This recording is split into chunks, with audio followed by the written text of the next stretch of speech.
I just completed this game a second time. I did a basic run and a speed run of the game. I'm right now at the end of the speed run. As you see, right there's the thing to pull to end the game. Make sure I drive here for the speed run to have it count for the speed run time. But anyways, now I think it's time to review this game and let you guys know what I think of this game. I think this game, by which, during the Let's Play I did a full collect everything type style. Hit max level, got every ability in the game, maxed out every ability, and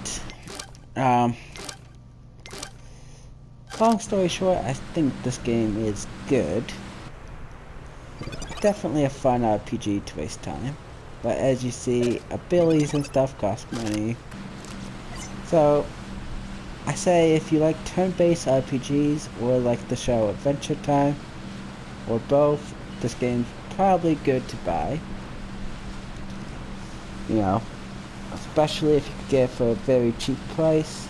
Definitely can easily recommend. If you don't like turn-based RPGs, or if you really cannot stand the show, then probably not worth the buy. But the game has some pretty good in-game moments. Like for example, if you have the music on, these guys will start singing little songs while you drive from certain points of the map, which is kind of cool. Which I have footage of on my Let's Play. A lot of cool strategies that you could do, and I do love the fact that you can use a item during your turn without consuming your turn, which is nice. It's very good how the characters are balanced. Beamo's really good for energy, Jake's very good for defending, and Finn's pretty good for hitting multiple different elements and doing decent damage, while Musceline's pretty much your powerhouse. Nobody can compete with her with damage. I think it's kind of cool, all the nice little items in the game, like right here. A lot of good references and stuff.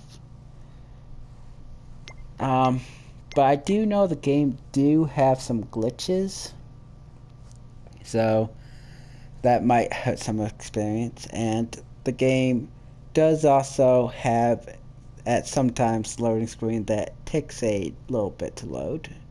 Nothing too bad. I think maybe about a minute at most. In fact, probably 30 seconds at most. But, it does have some loading screens that will pop up that's like, come on, just load. But, most of the glitches I've encountered are really minor. No, there's not really a game-breaking glitch that ruined the game. Like, for example, sometimes you'll try to jump down from a ledge, and next thing you know, the floor is not actually spawned in, so you just fall through the map, and then you just respawn 2 seconds later, just a small little loading screen, not a big deal. I even had it where once before, during the speed run, I glitched where I was falling endlessly through this floor, but not a big deal. Just push start, then go here, and just go to quit, then go to resume your game, and all done. And you're back where you was, no big deal, just loading screen. The worstest glitch I've encountered so far, which I tried to jump across a ledge, fell into the thing, and also got the fight animation type thing at once. I got where I'm supposed to start battle at enemy, which I think is what caused it. So I think as long as you're not falling off an edge while fighting an enemy at the same time, you should be good. I don't think you'll really encounter the glitch, but still bringing it up just in case.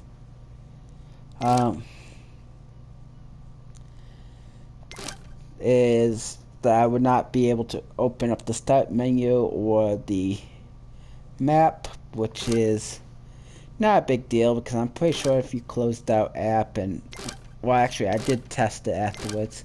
I closed out app and reopened app after I got done streaming, and I was able to use the stuff again. So, you know, that's the most severe, which, to be honest, a app close and then game reloading's not too bad.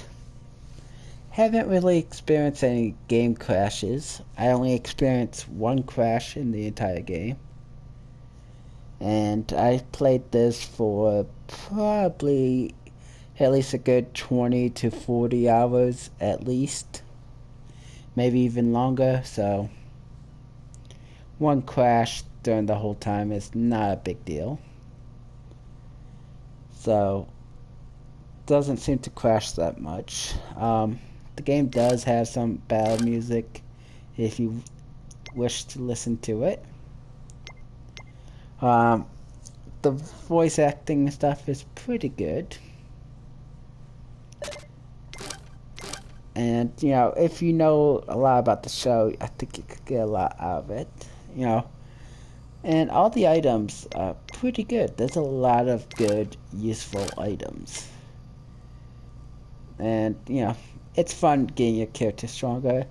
If you did want to increase your power a lot and make a lot of money, I recommend coming here to the Fire Kingdom. This I make the most money at, and the enemies give you the most XP.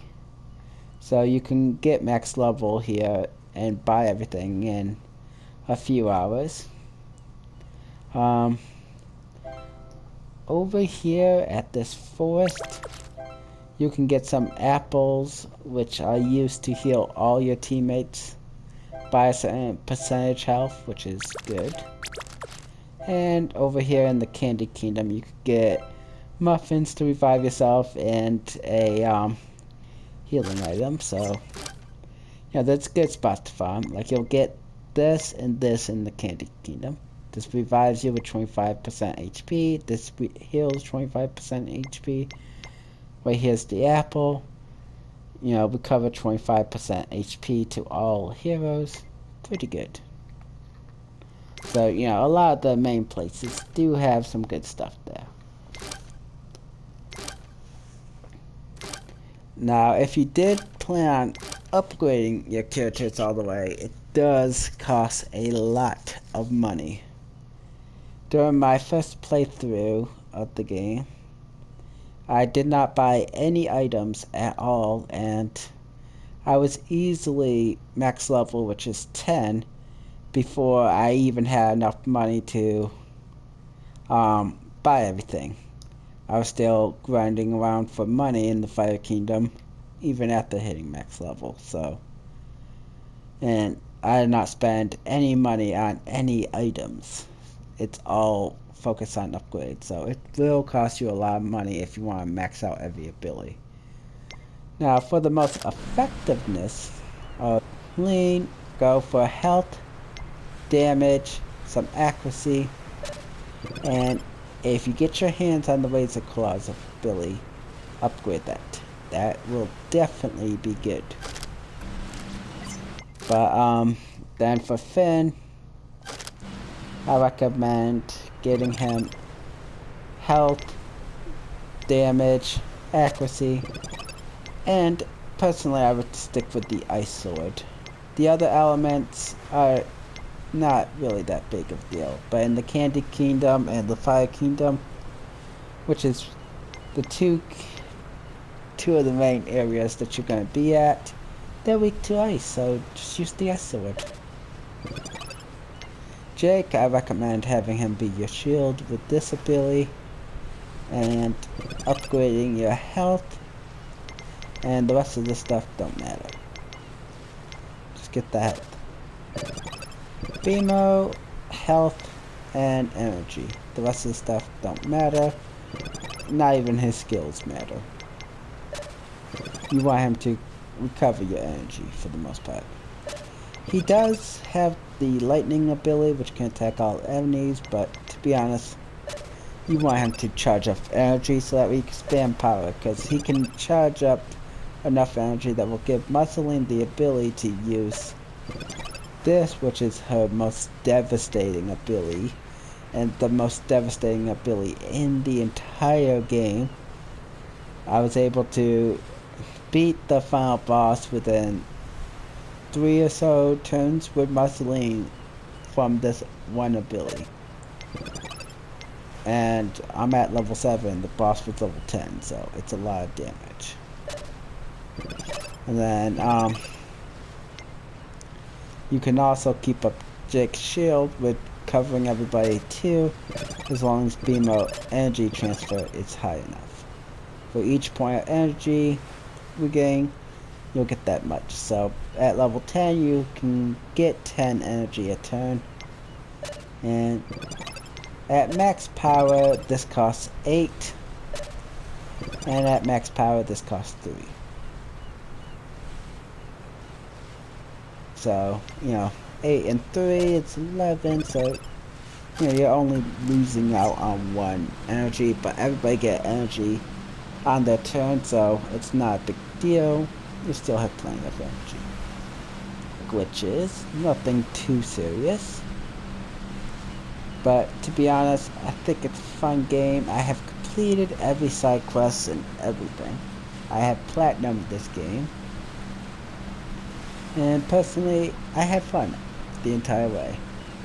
Even when I was just doing mindless grinding for money and XP, I still had fun doing it. It was not anything that made me go, I just want to quit.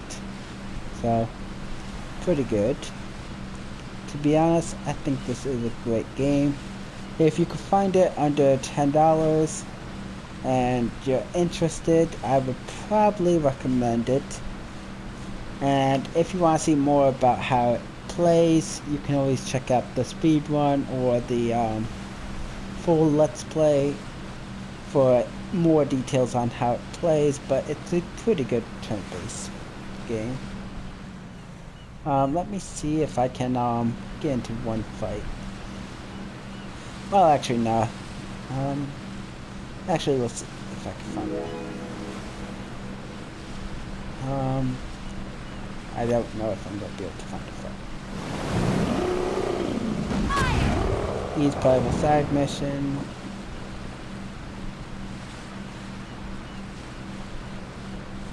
The Candy Kingdom should be close. No, it will probably take too long to show a fight. You sure you're ready for this, dude? But anyways. Nah, man. We can do it later.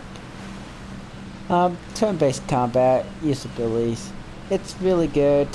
For seeing how the fight works, just watch the Let's Play with the speedrun. Because I don't really want to take up too much time to show fight. Because the Candy Kingdom will take about like 5 minutes or so to drive to, and then get into a fight. It's just making more time. So, bottom line, if you are interested in Adventure Time or interested in turn-based RPG, if you can find it for like $10 or so, easy recommendation. At full price, like, I would not say that's worth it. I think at full price it's like 40. I would not say 40 is worth it.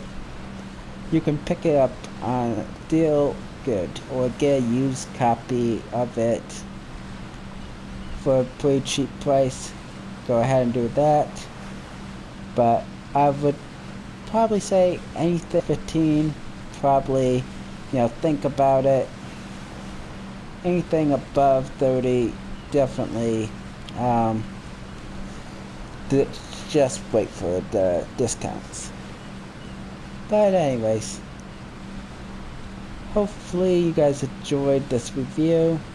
You will get more out of this if you know the entire show, but even without getting all the references, I think it's still a good enough game that you can still enjoy it even if you don't get all the references. Anyways, that's my review. I'll see you guys on the next video.